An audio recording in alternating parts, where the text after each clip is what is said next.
So, welcome everyone, and we're talking all about the Global Entrepreneurship Week. And I am very happy to have with me Scott Ingram. Scott Ingram is the host of the Sales Success Stories and Daily Sales Tips podcast. He's the author of two books, Sales Success Stories and B2B Sales Mentors. He's also a quota carrying sales professional, yikes, working for the professional service company Relationship One as an account director.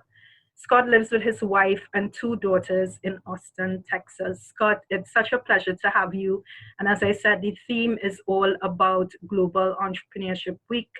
And in some way, you are a business owner and you are contributing to the entrepreneurial landscape in Texas. So that sort of segues into my first question with you. How has basically your company, Sales Success Media, contributed to the development of entrepreneurs in the United States, region whole, worldwide, actually? Yeah, it's actually very interesting. I mean, through the reach of our podcasts, about 30% of our audience is outside of the US. So obviously a big, strong audience here, but all around the world. And I don't know that it's necessarily contributing to entrepreneurs as much as it is to the broader sales community, but I would argue that the sales community tends to be very entrepreneurial or intrapreneur. They might be working for other companies, but a lot of times those that do very, very well tend to be very creative, very innovative, doing a lot of different things inside their organizations to move their companies forward, to move their clients forward. And that's oftentimes what's driving a lot of their sales success. And so much of what we're trying to do is to inspire that. On Sales Success Stories, I only interview top individual contributors. They have to be either the number one top performer in their companies, or I joke, I'm willing to settle for the top 1%. So when we find somebody that's number 2 on a team of 500, we call that good enough. And, there's so much inspiration in what they're able to bring and the ideas and how they have found the success that they have found that I think really helps drive people forward. I mean, just today, I get messages like this all the time. Just this morning, somebody sent me a note and said, I've really been following these stories and listening to your content, and I'm now at 150% of my number for the year. And I think I've got a shot to be one of those top 1% performers in my company. And that's what this is all about. It's really driving people and helping them find their own way to greatness. I love that. And ultimately, that is what your purpose should be in terms of helping others understand their greatness and being able to really achieve their purpose as well. That's awesome. So, how has COVID-19, I mean, we here in the Caribbean, how it's impacted the United States and even us here within the Caribbean and also businesses, but how has it impacted you, your business, as well as what you do as a sales professional? Yeah, well, I have spent probably the last 10 years of my career on the road, 30, 40, even 50% of the time. So, having not been outside of the city of Austin since March is mind-blowing to me. And the bigger impact really is in terms of Sales Success Media. We do a pretty large annual event here in Austin. And again, the majority of folks come to this event from out of town. Maybe about 15% are locals. Others are coming from the rest of the country. We have a number of people last year who came from Australia and Spain and the UK.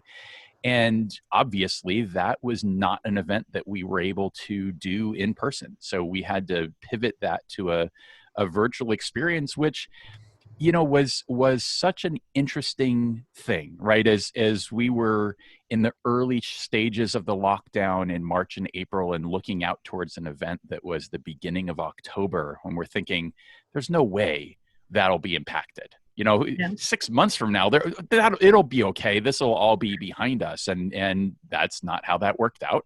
And here we still are.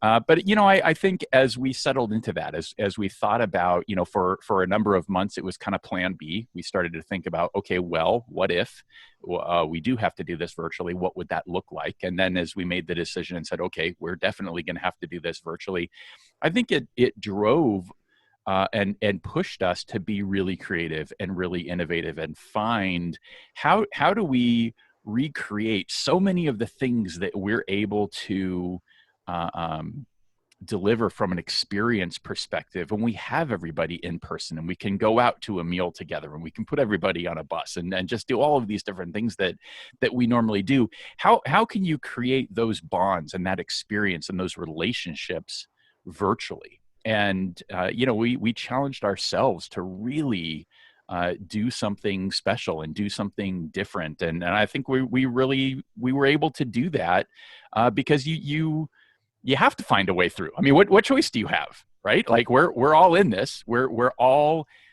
finding things are difficult and challenging and not the way that it used to be. Like, okay, well, what do you do? And you just find a way through.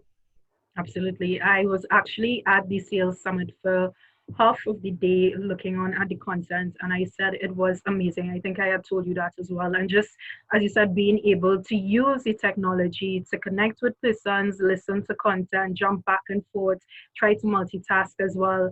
And I must say that was a very good job. So, I mean, Thank you. one for the books. I mean, possibly in 2021, you can revert to an in-person event, but it was actually quite good. Absolutely. Well, and it'll be something that we're able to carry forward, even if we are able to come back together next year, which my gosh, I hope we are.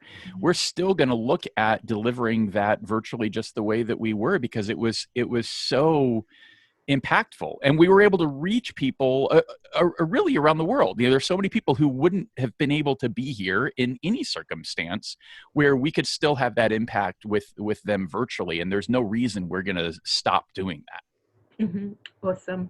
I think that takes me into the next question. I mean, a lot in the Caribbean, we have been talking about a digital economy because even though it's there for us, I know especially for some entrepreneurs, there's a bit of a lag. But I know into the United States, obviously, that has been propelled forward time and time again. So, what's the importance of sales and really technology to persons who are in the entrepreneurial world? How important is that, especially as they grow? They grow either within their own businesses or within companies that they are currently working for and segueing into their side hustle or their side businesses. I think technology is a little bit of a double-edged sword, Mm. right? I think you have to be mindful of what are you actually trying to accomplish and how important is this really, right? Because clearly, if we didn't have technology, you and I wouldn't be having this conversation right now, right? So there's important parts of this that are allowing us to see each other and talk to each other and record this conversation and share this with an entrepreneurial audience. The flip side, though, is I think there are too many times where we let technology drive things and it becomes a distraction. It keeps us away. It keeps us unfocused on what we really need to focus on. And we spend a lot of time trying to make our technology work when it might just be better if we would pick up the phone and talk to somebody. And that would work better. So I think you have to be really mindful and thoughtful about, is this technology in this situation helping me, or is it really just serving to distract me and keeping me away from doing the things that are really going to have a more meaningful impact on my business? Absolutely. That's a great point you raised there, Scott, because I believe in terms of selling, whether you're a small business owner or you're a professional or you're in a multinational, it must be a different approaches. It can't just be one. It can't we just can't say technology is going to solve everything. It's not going No. to. So great. And finally, with regards to the Global Entrepreneurship Week, there are different themes. There are themes of the ecosystem, that's development of the entire community, education, inclusion, which is a hot topic, as well as Hmm. policy. Which one would you like to leave your closing words or your closing thoughts about?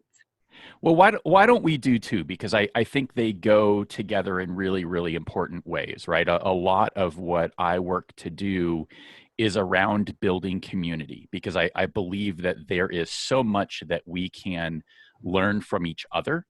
Um, and it's what I try and do in the sales community. I think it absolutely exists in the entrepreneurial community, is how do we take those hard-won lessons, those battle scars that we have, and how do we pay that forward and share that with other folks and help them accelerate down their own path to success.